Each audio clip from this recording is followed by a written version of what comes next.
Hello student, आज हम लोग बेटा लेंगे reflex action. In this video we will take reflex action. Now what is reflex action? Simply तो reflex action is the sudden involuntary mechanical response to a stimulus.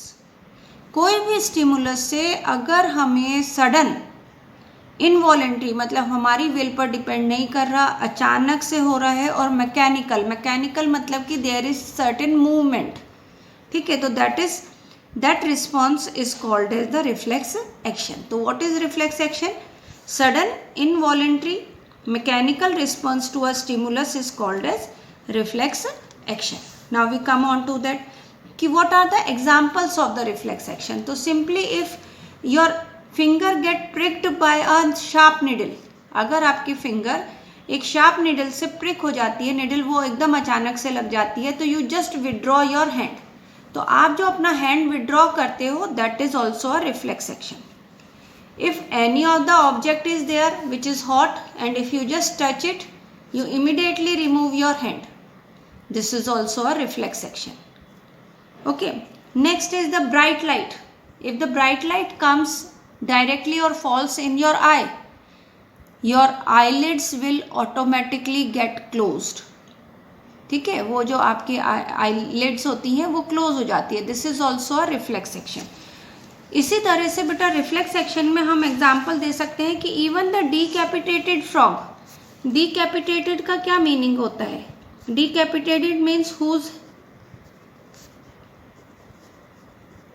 Head is removed. वो frog जिसका head को ही remove कर दिया गया, काट दिया गया बेटा उसके सर को.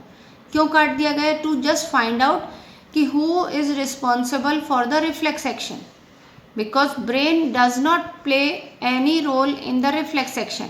मीन्स एनी रोल का तो नहीं बोलूँगी, लेकिन in the reflex action the brain do not play, है ना, एनी रोल. तो उसके अंदर डीकैपिटेटेड फ्रॉग यानी कि हुज हेड इज रिमूव्ड, उस फ्रॉग के भी अगर लेग पर एसिड या वार्म वाटर और द पिन प्रिक करते हैं तो that frog will also remove its leg. वो भी अपने लेग को विड्रॉ करता है. तो this is also the reflex action. Now one from these examples what we come to know, the very first thing is that कि it is a sudden हो रहा है. सेकेंड इज अचानक से हुआ है, तो वॉलेंट्री नहीं है कि हम ये चाह रहे हो कि मेरे तो प्रिक कर गई, नहीं मैं तो प्रिक होने दो, कोई बात नहीं, नहीं, वी जस्ट रिमूव इट, है ना, वी जस्ट विड्रॉ इट. तो this is involuntary. Okay, and movement हो रहा है, so it is the mechanical response towards the stimulus. Okay, now we come on to the next thing that how many types of reflexes are there. कितने तरह के reflexes होते हैं बेटा? तो अगर हम देखें तो मेजॉरिटी हम लोग रिफ्लेक्सेस को दो कैटेगरीज में डिवाइड करते हैं. One is unconditional reflex and second is conditional reflex. सबसे फर्स्ट आता है बेटा unconditional reflex. Now what does it mean? It means if there is means it is without any condition. अब विदाउट एनी कंडीशन का क्या meaning हुआ बेटा? तो mostly these reflexes are inborn होते हैं and they are transmitted from one generation to another generation as it is. तो these are called as the reflex action. कौन से वाले बेटा? अनकंडीशन. इसका सबसे बेस्ट एग्जाम्पल है बेटा breast feeding. When the baby is born, है ना, बेबी की जगह मैं अगर वर्ड कहूँ इन्फेंट, न्यूली बॉर्न बेबी, तो newly born baby it start feeding on mother's milk and start sucking the milk from mother's nipple. Who told him or her how to suck? Nobody. But still the very newborn baby, 1 hour भी नहीं हुआ है उसको birth हुए, और nobody is going to tell her कि how you have to tell her or him to how to suck, but he knows or she knows. तो this is called as breastfeeding is a unconditioned reflex. इसी तरह से अगर छोटा ही बच्चा है वो और उसकी भी आँख में लाइट डालते हैं तो उसकी प्यूपिल बेटा, आईलिड नहीं लेकिन प्यूपिल कंस्ट्रिक्ट हो जाती है to reduce the amount of light. तो this is also a unconditional reflex. Okay, now we come on to the next reflex that is called as conditioned which is also called as acquired. It is also called as non inheritable. मतलब ऐसा है कि ये generation से next generation में पास नहीं होती. We always have to tell the young one, छोटे बच्चे को हमें बताना पड़ता है, this is a hot object, you should not touch it, it will harm you. This is a sharp object, do not touch it, it will cut, make a cut. है ना, छोटा बच्चा होता है, हम कहते हैं ना यूजुअली नहीं ताता है यानी कि हॉट है. अगर हम कहते हैं नहीं कट जाएगा, यानी वो हमें बताना पड़ता है, वो उसके अंदर इनबॉर्न नहीं है. लेकिन ब्रेस्ट फीडिंग और constricting of the pupil it is inborn, no need to tell. है ना. तो कंडीशन रिफ्लेक्स जो होते हैं वो एक्वायर्ड होते हैं और वो नॉन इनहेरिटेबल है. तो now we come on to the कि who discovered the condition reflex. Okay, तो first of all the condition reflex was discovered by I.P. Ivan P. Pavlov. He was a Russian doctor, है ना, neurosurgeon थे बेटा. ये तो neurosurgeon थे बेटा.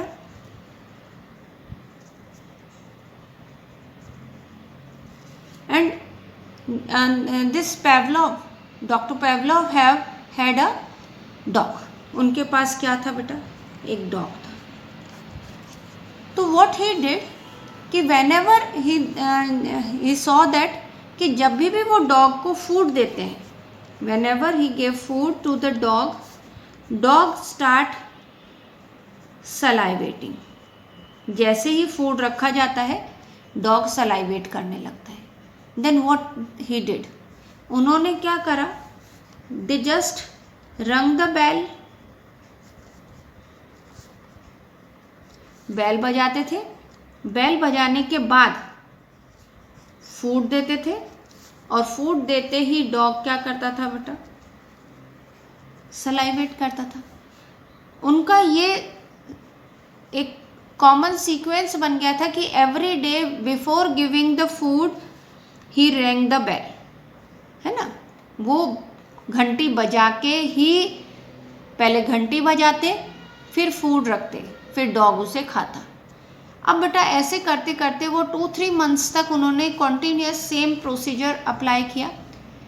All of sudden in one fine day he just rang the bell.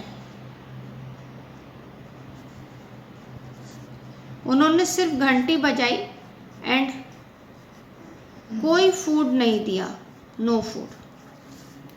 But still जैसे ही bell बजी डॉग स्टार्ट सलाइवेटिंग. डॉग के क्या रिलीज होने लग गया, सलाइवा रिलीज होने लग गया बिना फूड के ही. तो इसका मतलब पेवलोव ने कहा कि देयर इज अ कंडीशन कि if the bell will ring, it means dog के दिमाग में ये एक्वायर्ड हो गया है कि जब जब बेल बजेगी I will get the food. और जैसे ही अब फूड, पहले फूड कंडीशन था सलाइवेट होने के लिए, अब कंडीशन क्या हो गई बेटा, बेल का बजना. तो जैसे ही बेल बजती, चाहे फूड आया या नहीं, डॉग सलाइवेट करने लगता. तो this is called as conditioned reflex. Okay, now condition reflex के लिए जैसे हम ये सिंपली कह दें कि जो अनफेमिलियर स्टिमुलस है, ये क्या है बेटा, अनफेमिलियर स्टिमुलस है. फेमिलियर नहीं है कि खाना मिलना एक फेमिलियर स्टिमुलस है सलाइवेट होने के लिए, लेकिन बेल बजना एक फेमिलियर स्टिमुलस नहीं है. जरूरी नहीं है कि सबको बेल बज के ही खाना मिलता हो. In the same thing, if the bell ring, आपकी क्लास में भी आप टीचर हैं, क्लास में वो पढ़ा रहे हैं कॉन्टिन्यूसली, बट जैसे ही आपको लगता है कि फाइनल लास्ट पीरियड की बेल बजने वाली है, ठीक है, तो you start putting the books, notebooks in your bag uncondition, means unintentionally, because there is a condition कि बेल बजी तो now it will be the छुट्टी होगी.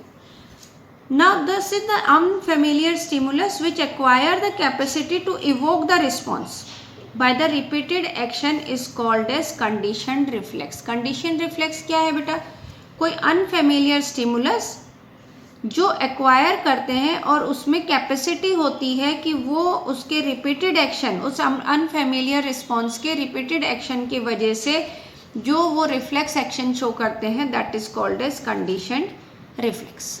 Okay, now we come on to that what is the mechanism of the reflex action. तो mechanism of reflex action के लिए first of all we should know what the parts involved in the reflex action. तो actually बेटा reflex action जो होता है that is mainly controlled by spinal cord. Some of the reflexes are also controlled by brain. जैसे medulla oblongata में हमने पढ़ा था बेटा कार्डियोवेस्कुलर रिफ्लेक्स. कार्डियोवेस्कुलर पढ़ा था बेटा, वो इनवॉलेंट्री है, वो भी इनवॉलेंट्री है, वो भी स्टिमुलस से है. जैसे ही अगर हम कोई स्ट्रेसफुल कंडीशन आ जाती है, heart start beating fast, blood pressure increases, है ना, blood start going towards the muscle. This is all what it is a reflex action which is controlled by brain. But many of the reflex action are controlled by spinal cord. तो इसके spinal cord में क्या क्या चीज present होती है. One is the receptor. Receptor can be of any of the 5 sense organ. कोई भी 5 सेंस ऑर्गन में रिसेप्टर हो सकता है बेटा. Skin, eye, ear, nose and tongue. Okay, any one is can be receptor. Receptor passes the information, means from the receptor it receives the information and passes to the spinal cord by the action of sensory nerve. The sensory nerve is also called as afferent nerve. और जो इसको लेके जाती है उसे efferent neuron भी कह सकते हैं बेटा. एफरेंट यानी कि विच ब्रिंग्स क्या, स्टिमुलस को कहाँ पे बेटा, स्पाइनल कॉर्ड की तरफ. तो दिस सेंसरी नर्व और the afferent nerve passes the information to the spinal cord और it में passes the information to the central nervous system also. Now the spinal cord और the central nervous system means brain जो है that act as a modulator. Modulator मतलब उस nerve को, उस stimulus को रीड करेगा, इंटरप्रेट करेगा, and after interpretation it will give the message to the motor nerve, and motor nerve is also known as efferent nerve or efferent neuron. And this efferent neuron ultimately passes the message to the effector organ, and this effector organ can be a muscle, it can be a gland or it can be a organ. कुछ भी हो सकता है बेटा. But it is always not necessary कि which is the receptor and the effector organ should be the same. The receptor and the effector organs are always different. For example, if the pin pricks at the tip of the finger, तो ये बेटा receptor हुआ. If I will remove my hand, तो in removing my hand I use my biceps muscles. तो effector organ कौन सा हो गया बेटा, बाइसेप्स मसल्स हो गई. ऐसे ही अगर bright light falls in my eye, अगर आई में ब्राइट लाइट फॉल होती है